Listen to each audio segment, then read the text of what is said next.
for the first time in the history of India, an anchor of a mainstream channel in his primetime show actually interviewed two mime artists. The anchor was Ravish Kumar and the channel was NDTV India.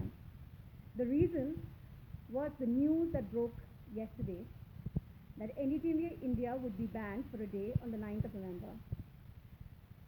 While the attempt to silence media has only begun now, in some way, mainstream media has only begun now, many people have been silenced, or there has been effort to silence them and their work for a while now. With me is human rights activist and journalist Teesta Setalvad. She was watching the show a couple of minutes back, so let's talk to her. Teesta, welcome to Hillele. I wanted to know, what is your reaction? You saw the show. It was chilling. It was brilliantly done. It was very courageous, and it reflected a lone voice on electronic media in India today. What shocked me more than anything else, it appears as if no other channel in India has actually stood up and condemned roundly, at least loudly enough, the one-day ban notice to NDTV India. Ravish Kumar has become something of a cult figure. His persistent questioning, the language of medium of communication being Hindi, which is possibly the most widely understood and read language in India today, has made him dangerous for this government.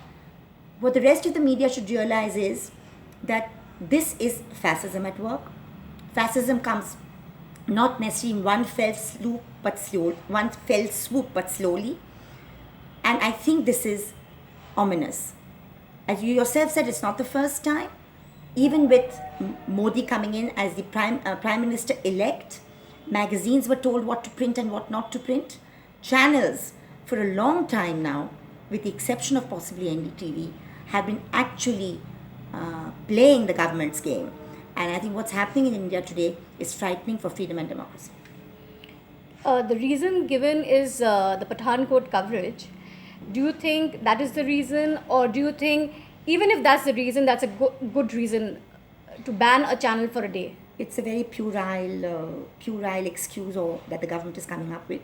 As we know, the Pathankot incident of the terror attacks took place a couple of months ago. The NDTV's coverage of that was through a press conference, which many other channels and newspapers carried. So why is NDTV then being singled out? Basically, in the last 1 week, if you look at what NDTV India and Ravish's primetime show specially covered, they were looking at 3 or 4 things.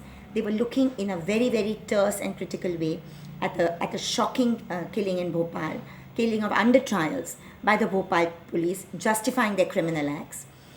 They were also covering the Orop issue, which is the one rank, one pension controversy, which has dogged the Indian Armed Forces. That too, by a central government that claims to be the savior of the borders of India.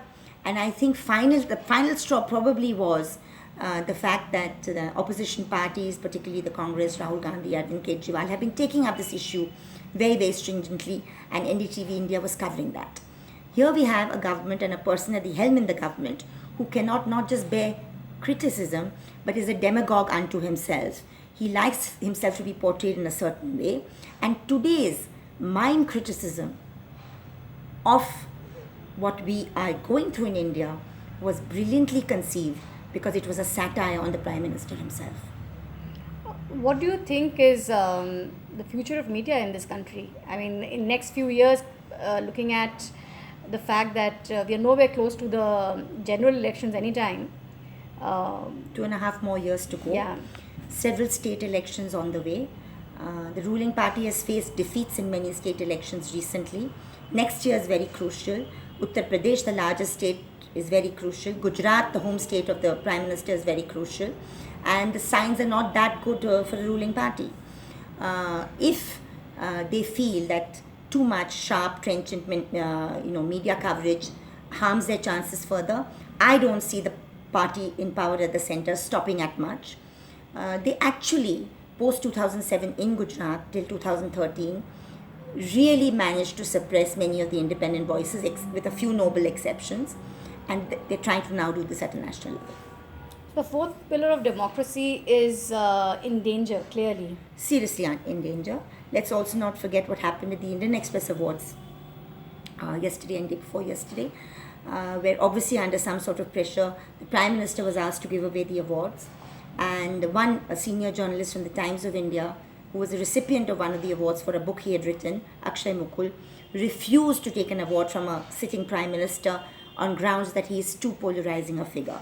I don't see any Indian Prime Minister having faced this sort of extremely shameful criticism from members of the media.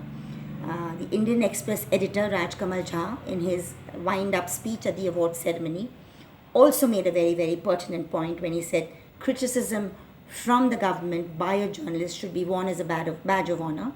So there are voices of resistance from the mainstream, but they appear to be in a minority. Do you think we're anywhere close to emergency? Because I mean, the general criticism is that something like this has happened in emergency, perhaps, but not even this anything close to this. So No, I think the emergency was a bad period. It was the first time that India lived through an authoritarian regime. There was a media clampdown. Indian Express was resistant even then. You had political prisoners being taken in. But the difference was that was a dictatorial regime. Today, you have an undeclared state of emergency because what you have in power today is an ideology and a worldview that is inherently anti-egalitarianism and anti-constitutional. So you have people in positions of constitutional governance who don't really believe in the values of equality and non-discrimination contained in our founding document, which is the Constitution. So they believe in a majoritarian ideology, they believe in a theocratic state, and they're also backed heavily by the corporates. Now, if you look at television channels today, if you look at members of parliament today, who are very wealthy people, 2/3 of them, they're also owners of television channels. So you have a stranglehold, so to speak, on the electronic media in India today, and it remains to be seen beyond NDTV India and Indian Express how the resistance to this will pan out. Thank you very much. Thank you.